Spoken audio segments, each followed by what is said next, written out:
大家好，我是克西拉佛教中心的系手金刚法师，是尊贵的赞都古仁波切的弟子。那我们之前都讨论了关于熊灯、多杰熊灯的各种各样的话题。那今天呢，我们主要围绕的一个是相当，我觉得是相当具有争议性，但是其实却却是很值得大家去认真探讨的一个问题。那今天讲的主要今天围绕要讲的一个题目呢，就是为什么说多杰熊灯是正悟佛？其实近几十年来，就很多人就开始对多杰熊灯护法是不是一个正悟护法，就展开比较激烈的一个辩论。那我们都知道，其实多杰熊灯是文殊菩萨的化身，这个是大家都知道的，尤其是相信熊灯护法的人都完全的相信说多杰熊灯是文殊菩萨的愤怒化身。那既然是文殊菩萨的话，那毫无疑问的就必然已经是圆满正悟。如果你是佛教徒的话，那你自然就会知道文殊菩萨是一个圆满正悟的佛，早在很久以前，甚至早在释迦牟尼佛时代之前都已经是正悟了。那如果说你不相信的话，那除非你就不相信。如果有些人对此产生一些怀疑的话，就除非你不相信多杰熊灯是文殊菩萨的化身。那其实我们也都知道，如果说对佛教有一些认识的，大家也都知道说，文殊菩萨呢，他其实是拥有很多化身的。他很著名的就是拥有许多化身。那为什么需要这么多化身呢？这个问题也是很多人问的，就是说，为什么需要这么多护法啦？为什么需要这么多化身呢？一个菩萨一个菩萨，怎么这个菩萨又有这个化身，又有那个化身？那关于化身佛的三身这件事情，我们之前已经讲过了。那为什么佛需要各种各样的化身？那今天我还会再解释一次，就是说佛之所以会有这么多的不同的化身，其实你只需要看回佛的一种本质，它的体性，它的正悟体性，它的本质，它的用意是什么，你就会知道了。因为佛最大的一个特点就是他总是在不断的帮助世人，希望世人能够得到解脱，从娑婆世界解脱。那既然如此，那他当然世界上的人娑婆众生一直在改变，那佛肯定就需要实现一种不同的一种面向来适合不同的群众的有需要，所以他也会有不同的化身出现。那有不同的化身出现呢，自然也就会带来各种不同的修行法门。但其实只要是佛，只要是正悟佛，不管是文殊菩萨啦、观音菩萨啦、阿弥陀佛啦，只要是正悟的佛或菩萨，他们的体性、他们的本质其实是一样的，他们都必然拥有无上的智慧，已经证悟空性了，他们必然拥有菩提心，也拥有善巧，而且他们同样是不能被摧毁的。所以佛呢，他既然都一样，他化身这么多化身的目的呢，其实就是为了能够更有效、更快速的帮助众生。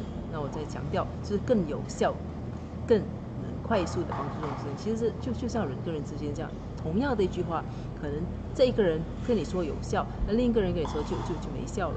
所以这佛也是因为众生，其实并不是因为佛，是因为众生的需要，所以佛才有这样子的化现。那就像多杰熊灯这样子，它出现在这个时代，它被称为是这个时代的护法，是因为现代人我们面对太多的这种诱惑，我们有很多的干扰，那整个世界也是非常算是相当混乱的。所以多杰熊灯它特点它就是很快，它的用意呢，其实就是帮我们消除掉这样子的一些世俗的诱惑，透过给予我们各种方面的一种帮助和资源，来让我们消除这些世俗的诱惑，而减少令我们分心的事情啊，或者是一些烦恼。最终的目的呢，当然就是希望我们能够很好的安心的修行。但是其实，既然多杰熊灯它的用意是那么的，就是那么慈悲的一种用心，那但是围绕着多杰熊灯究竟是不是真悟佛这个话题吧，这样子的一个争议呢，却让很多人没有机会接受这个护法的修持。那所以我今天呢，我想从几个角度来分析和讨论多杰熊登是不是佛这件事情。那我相信现代人其实都是拥有独立思考的能力，也都是蛮擅长去分析的。那与其我直接说，多杰熊登就是佛，你必须相信，那倒不如我们提出了几个点来让大家参考一下，看一下为什么说多杰熊登是佛。那首先呢，我们可以从好几个角度来看这件事情。那第一个呢，其实我们先从一种转世或者是一个轮回的一个角度来看。那多杰熊登我们都知道，佛、菩萨或者是就是说就是那些高僧喇嘛，他们转世的话，所谓的转世活佛转世佛切之类的，他们为什么说这个某某人是某某人转世，某某谁是谁是一世、二世、三世？其实所谓的一世、二世、三世这些东西，表示他们有什么一样？他们有的东西其实是他们的心识流是一样的。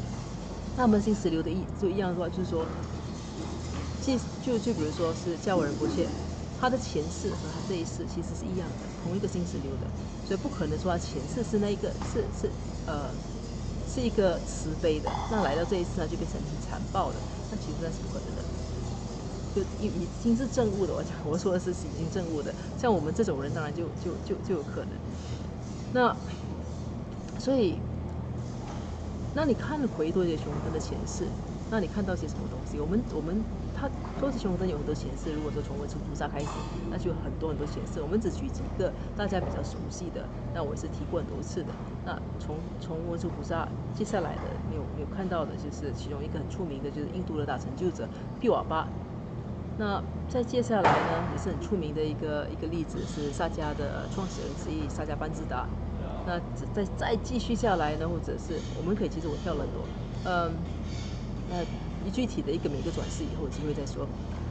再接下来呢，可能就是宗喀巴大师时代的度尽扎巴坚赞。那再下来呢，就同样是格鲁的，我们有班禅索南扎巴。所以这些他都不是大成就者，就是佛教的学者或者高僧大德。那他们其实早在很久以前，就好像毕瓦巴，他早就已经被人视为是证悟的。那又一次又一次的转世回来，也肯定是也是证悟的。为什么这么说呢？因为已经证悟了是不可能退转的。那既然是这样子的话，那怎么可能到了度过扎巴坚赞这个时代，那度过扎巴坚赞突然的他就投身为一个厉鬼或者邪灵呢？那这个东西是这说不过去吧？所以这是第一个，我们先谈谈他的前世，从这个逻辑来看。那第二个呢，我们可以看的另一个点呢，其实可以说是这个修持法的来源。那我们之前几次的分享都有在说，多杰熊登这个修持法是怎么，就近代的是从那里来的。那近代的多杰熊登修持法呢，其实是塔普莲华金刚大师他前往斗率天请求宗喀巴大师和度尽扎巴坚赞讲授这个多杰熊登的教义。所以当时呢，多杰熊登五部就从宗喀巴的莲座下浮现出来，然后再由度尽多杰熊登亲自传授五部的教诲和透明灌顶的这个仪式给塔普莲华金刚，然后再由塔普莲华金刚呢传授给帕布格尔波切，帕布格尔波切呢再把它写下来，编成了多杰熊登著名的多杰熊登筹供，就是战胜诸方之古印。那这个筹供是今天我们最流行，大家都在用的。那由帕布格尔波切呢再继续把它传下去，传给释迦仁波切，再由释迦仁波切再传给其他的众上师们。所以就是今天我们的多杰熊登修持。所以从它的来源上来说呢，它的来源也是很直接的。它是直接从宗喀巴大师的莲座前接受度尽多杰熊登的一个的传授，是等于说是直接来的。所以这一点这是第二点。那第三点呢，我们可以从多杰熊登的大家如果我们就根据之前所说的一个故事，那多杰熊登有一个特点，我们说过嘛，佛只要是佛菩萨，他是不可能被摧毁的。那多节熊灯有没有具备这样子的一个特点呢？那其实如果你对它的历史有些熟悉，就是有点印象的话，你知道度过札巴金寨的圆寂之后，它崛起成为多节熊灯护法。那当时发生了什么事情？是不是有？如果大家还记得，就是在为他进行土坯，也就是火化仪式的时候，首先呢，就是土坯火堆无法被点燃了。那到后来，其实是他们没有办法，完成这个仪式。那为什么说？当时其实有五世教人波切了，还有各传承的高僧喇嘛，包括米珠林喇嘛了，还有包括当时的噶玛巴了，他们都在场。而且由于当时他们有一些误解，以为多节熊灯是邪灵，所以尝试用火攻来消除它，但是却一直都没有办法成功。那你想想看，像武士像教人波切或者是噶玛巴啦，像米珠林喇嘛，他们这样子这么高修行成就那么高的人，都没有办法去降服的。那你认为可能是一般的邪灵或者厉鬼吗？那如果说即使是非常强大的邪灵或厉鬼，这么多的高僧喇嘛都无法降服的话，那岂不是世界大乱了？但其实我们都知道情况并不是这样的，所以很怎么讲，很直接的就是说我们可以知道说，从这里我们可以看到，其实多节熊灯呢，它具有不能被摧毁的一种特性，那也证明了它并不是邪灵，而是一个证物者，因为这是其证物者其中一个特性。不好意思，这背景有点吵，忘记跟大家介绍一下，我今天在的这个地方呢，是克切拉禅修林的杜嘎公寓的善堂的上方，所以就有比较多各种各样的杂音。那这是第3点。那接下去呢，我们可以从多节熊灯的法相，所以之前我都介绍这些东西，给大家有一个印象。从多节熊灯法相来看，那如果大家还清楚知道，就是多节熊灯身上的每一个特征代表的都是什么？它代表的都是证物者的一些特质和他的教我们就是证物的一个方法。那多节熊灯的法相呢，其实它象征的其实是带领我们走向证物道路的显密2种教法。那比如说他的左手握着是哪一个？他左手握的是一个愿敌心。那愿敌心呢，其实也是显密的一个根本，代表的是慈悲跟大乐。还有就是消除三毒。那他的右手握着的是智慧宝剑。那智慧宝剑大家是非常熟悉的，那是文殊菩萨的，跟文殊菩萨的剑是一样的。那主要呢是能够象征砍断我们的烦恼和障碍。那身上他是一个出家人嘛，身上穿的是3法衣。那3法衣代表什么呢？它代表着出家人的一种基本的3种戒律。他手头上的圆顶帽呢，就代表宗喀巴大师所讲授的一种中观正见。其实宗喀巴大师所讲述的龙树菩萨的中观正见。那骑着雪狮代表4无畏。其实这些都是显密教法的精髓，也都是引导我们证悟的方法。所以如果说多节熊灯不是佛，那如果说他是魔的话，怎么可能会全身上下的特征都在导人向善呢？那这样导人向善的，基本上就是推崇善行的佛菩萨才会做到。所以从这里呢，又是另一个角度，我们可以证明说多节熊灯其实是一个佛，而不是魔。那再接下来，如果我们从它的法相，我们从它的体性来看。那多节熊灯，我们说多节熊灯是文殊菩萨嘛，对不对？那文殊菩萨，他是文殊菩萨的分的化身。那文殊菩萨的其他化身还有包括什么呢？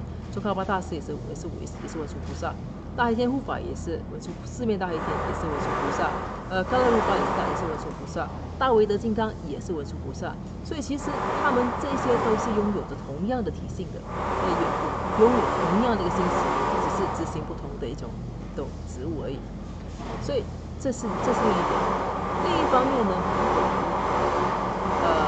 大家还记得吧？多节熊灯呢，它主尊加上它的4个化身，就构成了多节熊灯5部。那多节熊灯5部呢，其实分别代表5方佛，它等于说是5方佛的化身。那白色的就是我们知道有西真怀珠嘛，对不对？就是西泽、金泽、旺泽和杂泽。那白色的呢，其实是毗卢遮那佛，就是大日如来佛的一个代表。毗卢遮那佛代表其实，在多杰雄灯5部里，它就是西泽，它主要的一个功能就是能够帮我们治疗炎症的疾病，一些消除一些障碍。那再接下来是黄色的，那是金泽。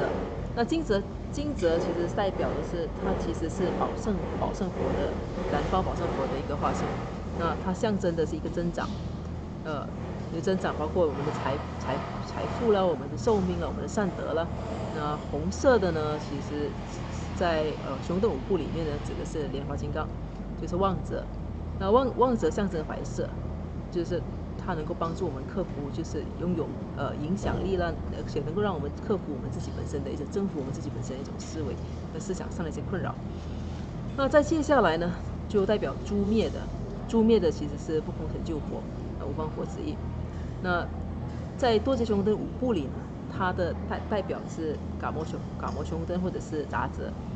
杂泽在之前说过了，它其实非常有效的消除修行人的一些障碍啦，它能够帮我们克服邪灵的困扰啦、巫术啦之类的，它对这些特别凶险的一些危难其实特别有效的。再接下来就到了多杰雄灯主尊，那代表佛其实是不动如来佛阿处佛，但是多杰雄灯主尊呢，就是镀金多杰雄灯。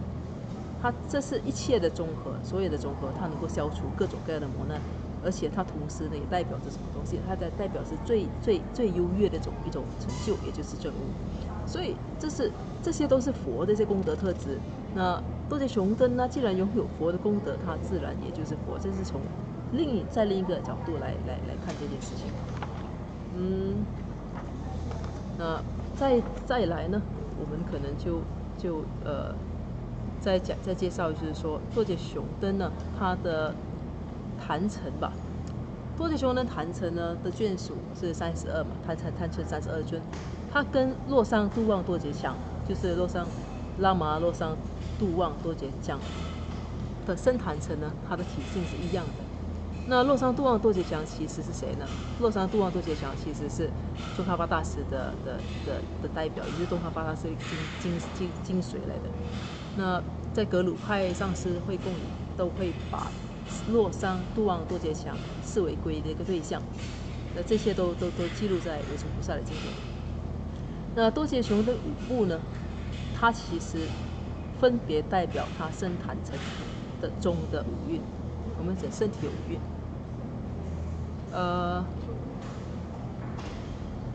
不好意思，中断一下，我检查一个讯息。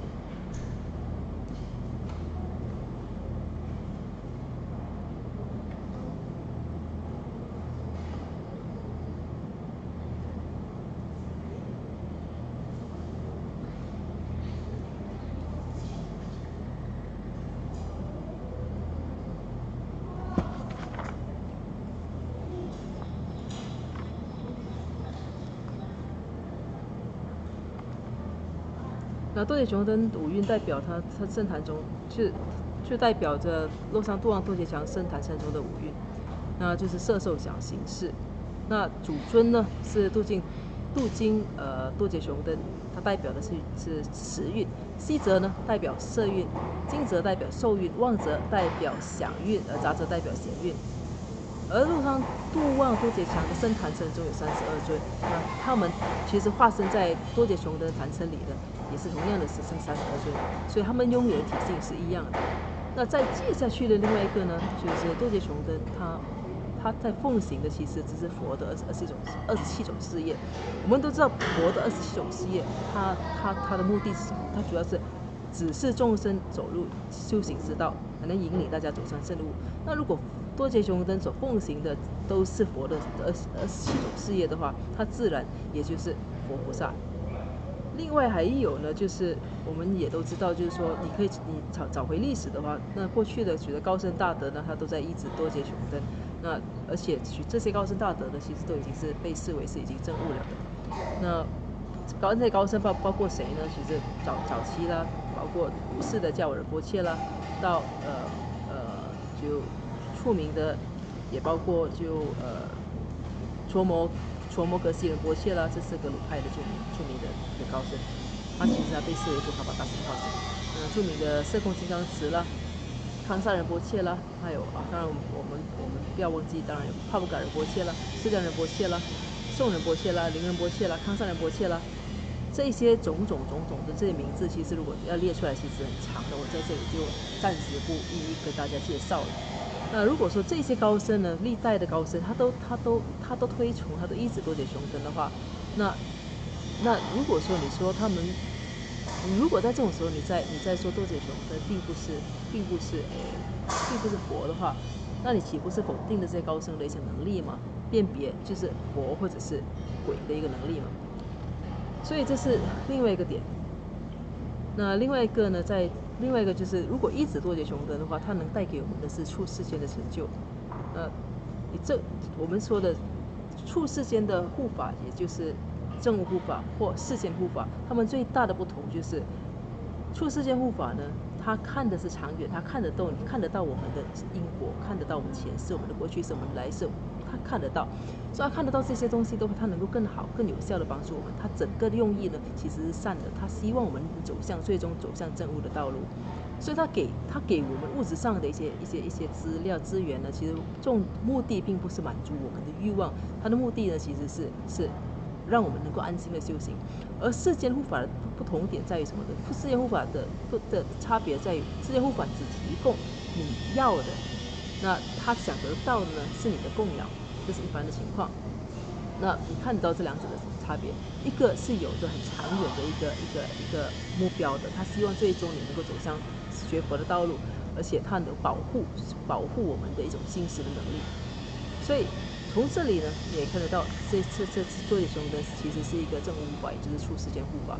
那我们刚才讲的就是简单介绍的，就是多杰雄登，为什么多杰雄登是佛？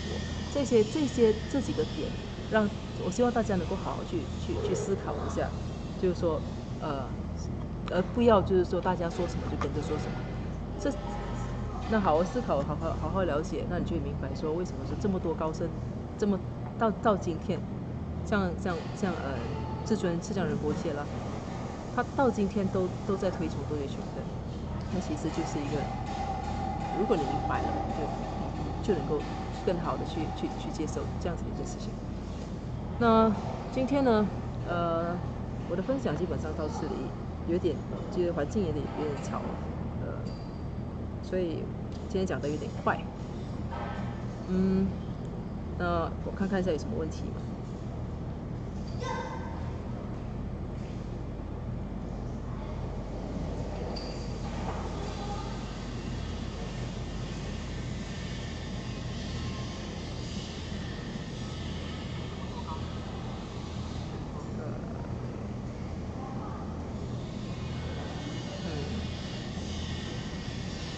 的令按照第一个逻辑推理，既然转世的心识相同，那么达赖尊者作为观音菩萨的化身，说明他心识和观音菩萨相同。但是为什么他会说他后来发现自己搞错多杰雄登的本质，然后下禁令就是多杰雄登法门呢？不好意思。OK。那时间的关系，我们今天暂时就到此结束。因为有些紧急的事情要处理，那问题我会再用书面的文字来解释。那我们今天做一个简单的、快速的回向。如宝珍贵菩提心，愿生出者未生出。未生出者愿生出，已生出之菩提愿，其不退转倍增长。如宝珍贵之空性，未生出者愿生出，已生出之空性宝，其不退转倍增长。愿以此修一切功德，利益所有众生诸法后，显明至尊上灵无尘世所生佛法心要之诸圣教。我愿世世不离真上师，我愿随时享有圣真法，并于地道功德圆满后，迅速证得金刚持果位。愿我趁此善根力，速即成就上师佛，一切众生尽无余，是灵安置是佛地。愿你弘扬宗喀巴法王正法理则记，仔细障碍之征兆，一切顺缘悉圆满。我及他人之善事，一直相属，2次以起。愿善品成佛，教法有助甚增长。愿昼吉祥，夜吉祥，昼夜60恒吉祥，一切事中皆吉祥。唯愿三宝常摄受。至尊上师身受永稳固，妙善法业普及遍十方。上为教法，具方教授，各生业中吉祥。是的。